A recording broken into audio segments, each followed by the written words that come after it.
Thanks very much. Does anyone know someone with a severe drinking problem? Okay. Do you know that there's 400,000 alcoholics in British Columbia? And did you know that less than 5% are ever offered one of 7 medications that can help them with this disorder? My hope for healthcare is in the next 6 minutes, you'll come to understand that there are very effective, inexpensive medications that are available to help people with alcoholism, but that aren't being used. And I'm going to tell you more about that. Let me tell you about a patient of mine. He was a 45-year-old man who'd been drinking for the previous 30 years since the age of 15 when he'd seen his father murdered. He spent most of his time on the streets.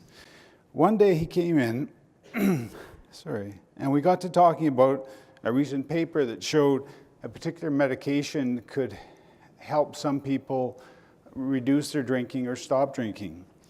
He decided to try it. The following month, I was a witness to a miracle.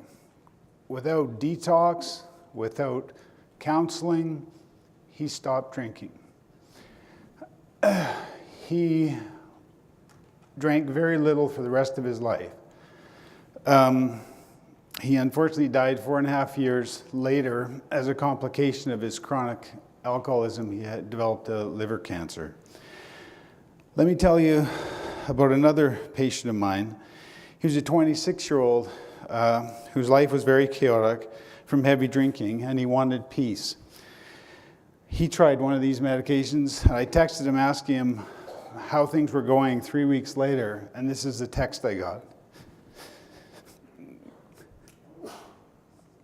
15 years ago, I had another young man whose drinking was out of control, and he went on that same medication and stopped drinking.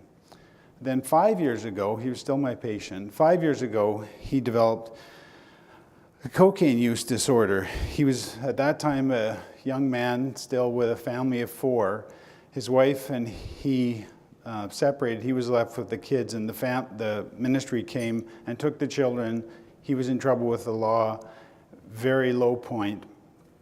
I had read a paper that showed that same medication helped him with alcoholism could help him with the coke use disorder. He went back on that medication, and he doesn't use coke. I saw him actually just the other day in Canadian Tire 2 days ago, and he's doing great. I told an RCMP friend of mine these stories, and he was incredulous. You know, he was looking up the ceiling, and I said, "What are you thinking about?" And he said, "You know, I'm thinking about a guy in Penticton who's our most frequent caller, 300 police calls in 1 year, and you know, I haven't seen him lately." And I said, "What's his name?" And he told me his name, and I said, "You haven't seen him because I put him on this medication, and that's why he's doing so well." The first drug for alcoholism was approved 70 years ago. That drug was antabuse.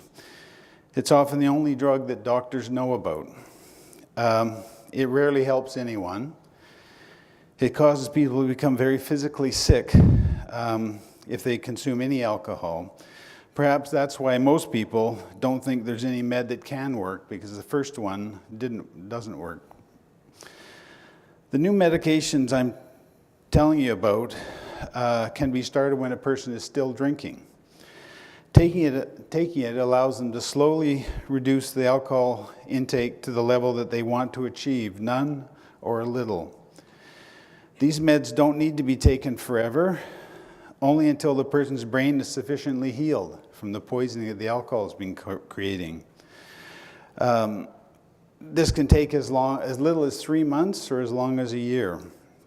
These medications help calm this chemical storm that the alcohol caused to envelop the brain, and they develop real hope as the recovery unfolds.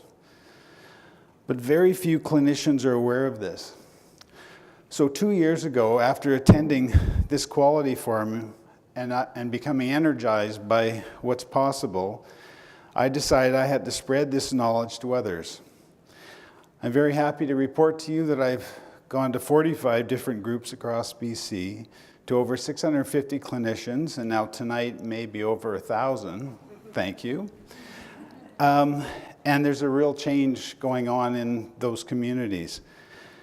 The BC Centre of Substance Use has a new alcohol use disorder guideline that's coming out that will include references to these medications. But even before that guideline is released, the information is available to BC doctors and nurse practitioners in their most common reference that they use, which is called Up to Date. So,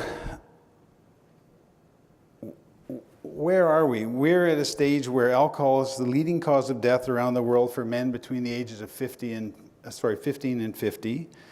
5% of all cancers are caused by alcohol.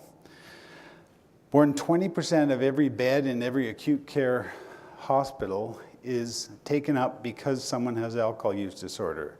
It's a massive problem, consuming massive resources and remarkable amounts of suffering. 1/3 of all suicides involve alcohol, 7% of all alcoholics die of suicide, and 35% of all the people dying in British Columbia, the last set of stats, had alcohol on board. And none of this needs to happen.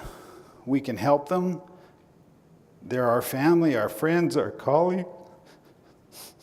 We can stop all that suffering. Sorry. But we have to do it. To do it, we have to listen to a current science that tells us that meds are a very important part of reaching everyone who's struggling with a substance use disorder. We must not continue to believe it's a moral failing, the result of poor upbringing, or bad genes. Nor should we believe that everyone can recover if only they get enough counseling, or they just need to suffer a little bit more until they reach their own personal hell. Those thoughts are wrong. People with alcoholism and other addictions may need a course of antibiotics, just like someone with TB may need to be on an antibiotic for 6 to 9 months. It's that simple. Now you all know that there's a new standard of care for alcohol use disorder, and I hereby deputize you to help us spread this wonderful news. You can't unlearn what I just told you. You need to spread this to anyone who will listen, just like I've been doing the last 2 years. You need to embrace and radiate the hope, and hope's a big part of this, that knowing a course of meds can stop the terrible impact of untreated or undertreated alcoholism and substance use. Thanks very much.